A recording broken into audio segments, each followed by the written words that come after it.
Hello my dear student. आज हम लोग का जाने कि हम लोग आज क्या पढ़ेंगे। आज हम लोग का चैप्टर नया स्टार्ट हो रहा है और उस चैप्टर का नाम है रोग क्षमता एवं शरीर रक्षात्मक प्रतिक्रिया, यानी immunity and body mechanism, defence mechanism के बारे में हम लोग को पढ़ना है। जानेंगे कि इस चैप्टर के अंतर्गत हम लोग विषय जो है वो हेल्थ प्रमोशन पढ़ रहे हैं। हेल्थ प्रमोशन के सेक्शन ए पढ़ रहे हैं और सेक्शन ए में जो हम लोग का चैप्टर है उस चैप्टर का नाम है immunity and body defence mechanism, यानी रोग क्षमता एवं शरीर रक्षात्मक प्रतिक्रिया।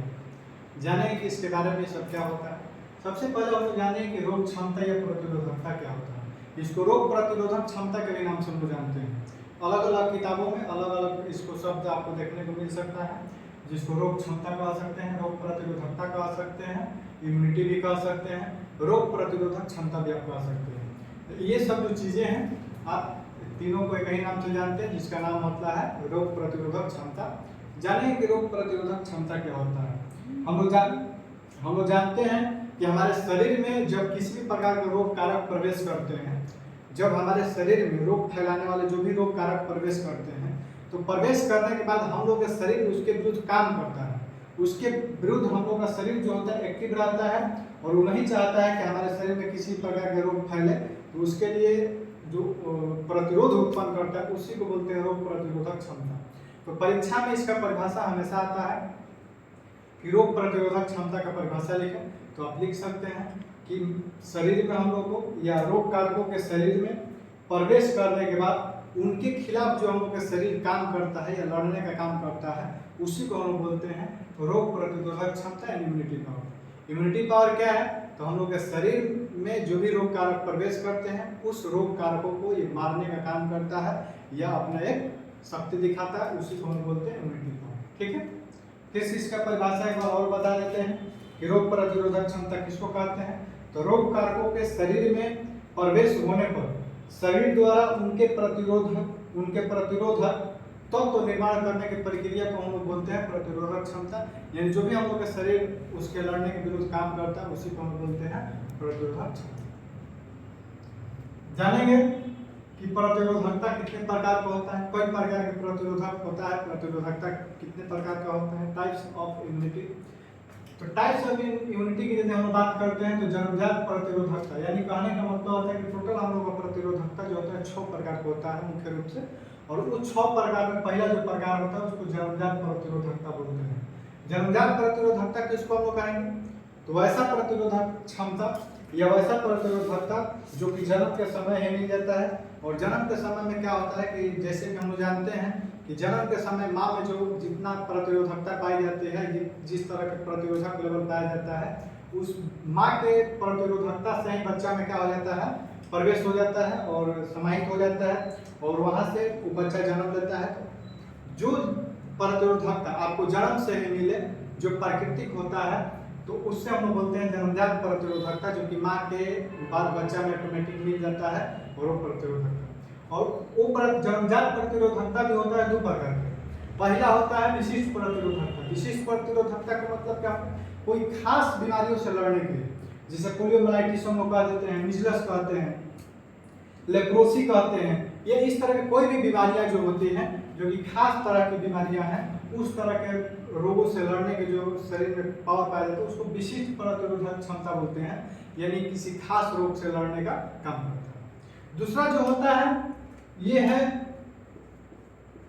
सामान्य। सामान्य का मतलब होता है कि कोई खास स्थिति के लिए नहीं होता है, जैसे हम लोग को नॉर्मल जिस तरह का एलर्जी या किसी प्रकार की इस तरह की बीमारियां होती रहती हैं समय के अनुसार, उससे लड़ने का काम करता है। तो ये हम लोग को जन्मजात प्रतिरोधकता, यानी कोई भी बच्चा जब जन्म लेता है तो उसके माँ के अंश से ही उसमें ऐसा प्रतिरोधकता आ जाता है कि वो कम से कम कुछ हल्के फुल्के रोगों से लड़ने की कैपेसिटी रखता है, जिसमें 2 प्रकार का होता है। पहला विशिष्ट, जो कि पोलियोमाइलिटिस, मिजलस, अनेक प्रकार की इस तरह की जो बीमारियां हैं, घातक बीमारियां, उससे लड़ने का। एक होता है सामान्य, जो कि नॉर्मल जिस तरह का हम लोग का टेम्परेचर अप डाउन होता रहता है, तो अनेक प्रकार की छोटा मोटा बीमारियां होती रहती हैं, तो उनसे भी लड़ने के लिए प्रतिरोधक उत्पन्न होता है। तो उसमें सामान्य, उसको नॉन स्पेसिफिक इम्यूनिटी बोलेंगे।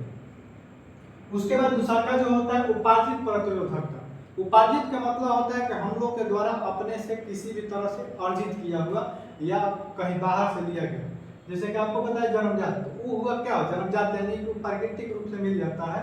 लेकिन एक होता है हम लोग का उपार्जित प्रतिरोधकता। उपार्जित प्रतिरोधकता का मतलब क्या होता है कि कहीं से ना कहीं से आप उसको पाए रहते हैं या कहीं से ना कहीं से उसको लिए रहते हैं। तो इस तरह की जो प्रतिरोधकता होती है वो हमारे शरीर में क्या करता है, किसी खास इंजेक्शन या किसी खास उस तरह प्रतिरोधक इंजेक्शन की जरूरत पड़ती है जिसको हम लोग ग्रहण करते हैं। ग्रहण करने के बाद हम लोग का शरीर ये उसके खिलाफ काम करना चालू करता है। ये रहता है उपार्जित। उपार्जित संक्रमण जो होता है ये मुख्य रूप से दो प्रकार का होता है, एक होता है सक्रिय और एक होता है निष्क्रिय। सक्रिय जो होता है, सक्रिय का मतलब क्या होता है, सक्रिय का मतलब ऐसा होता है कि वैसा संक्रमण जो कि हम लोग के शरीर में जाने के बाद क्या होता है वो काम करता है। यानी हम लोग के शरीर में जब कोई भी आप एंटीबॉडी या इस तरह के कोई भी टीका या इस तरह के जब हम लोग लेते हैं तब जाकर काम करता है। जो कि ये भी होता है दो प्रकार के, एक होता है प्राकृतिक और एक होता है कृत्रिम। यानी एक हम लोग का नेचुरल तरीका से मिल जाता है और एक जो होता है हम लोग इंजेक्शन या किसी भी तरह से हम लोग अपने से पाते हैं। उसके बाद एक निष्क्रिय होता है। तो निष्क्रिय का मतलब क्या होता है कि इस प्रकार की जो प्रतिरोधकता होता है एंटीबॉडी के निर्माण हेतु तो हम लोग के शरीर में सक्रिय भूमिका नहीं निभाता है। कहने का मतलब कि हम लोग एंटीबॉडी ये हम लोग का इम्यूनिटी पावर है लेकिन काम नहीं कर पाता है, ये निष्क्रिय हो जाता है यानी काम नहीं करता है। तो ये भी दो प्रकार का, एक तो नेचुरल होता है और एक ने कृत्रिम होता है। मान लीजिए आप कहीं से लिए वो काम नहीं कर रहा है, ये आपके अंदर है आपको काम नहीं कर रहा है, उस रोग से लड़ने की उसके अंदर क्षमता ही नहीं है।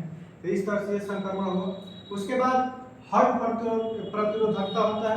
हर्ट प्रतिरोधकता क्या होता है, तो इसमें लोगों के प्रति रोग क्षमता जो होता है ये आबादी में होने वाले किसी रोग के प्रतिरोधक क्षमता होता है। यानी कि किसी क्षेत्र में जैसे मान लीजिए किसी खास वर्ग के लोग हैं चाहे कहीं आबादी वाला क्षेत्र है वहां पर क्या करता है कि किसी सीमित क्षेत्र के लिए जो होता है, यानी कहने का मतलब कि इस तरह के जो संक्रमण हो, इस तरह के जो इम्यूनिटी पावर होता है ये हम लोग को आबादी में होने वाले किसी रोग के प्रति करता है। यानी कोई मान लीजिए क्षेत्र में कोई किसी प्रकार के रोग फैल रहा है उसको लड़ने के लिए जो होता है इम्यूनिटी, इस तरह के हर्ट इम्यूनिटी बोलते हैं। और चौथा होता है स्थानीय प्रतिरोधकता। स्थानीय प्रतिरोधकता का मतलब लोकल जगह यानी लोकल क्षेत्रों में काम करता है। तो इस तरह के यानी इसका सीमित क्षेत्र होगा, ये जहाँ भी होगा ये सीमित क्षेत्र होगा कि वहीं तक काम कर सकता है, इसके अलावा आगे वो काम नहीं कर सकता है। एक होता है देह द्रव्य प्रतिरोधकता। देह द्रव्य प्रतिरोधकता में क्या होता है, यह जो होता है कि हम लोग के शरीर में देह द्रव्य प्रतिरोधकता जो होता है वो बी लिम्फोसाइट की वजह से होता है। और जो लास्ट वाला होता है कोशिकीय रोग क्षमता, ये जो होता है ये सी लिम्फोसाइट की वजह से होता है। तो इस तरह से हम लोग का टोटल प्रतिरोधकता हो। परीक्षा में यदि आता है आपको प्रतिरोधकता से संबंधित सवाल तब कह सकते हैं कि मानव शरीर में हम लोग को किसी भी प्रकार के रोग कारक प्रवेश करते हैं। प्रवेश करने के बाद जो भी हम लोग के शरीर के तरफ से तत्व निर्माण किए जाते हैं उसके खिलाफ लड़ने के लिए उसको हम इम्यूनिटी कहेंगे। और इम्यूनिटी टोटल आपको 6 प्रकार का होता है, जन्मजात प्रतिरोधकता, उपार्जित प्रतिरोधकता, हर्ट प्रतिरोधकता, स्थानीय प्रतिरोधकता, देह द्रव्य प्रतिरोधकता और कोशिकीय प्रतिरोधकता। इस तरह से हम लोग टोटल प्रतिरोधकता 6 भाग में बटा होता है। अगले वीडियो में हम लोग फिर मिलेंगे अगले टॉपिक के साथ।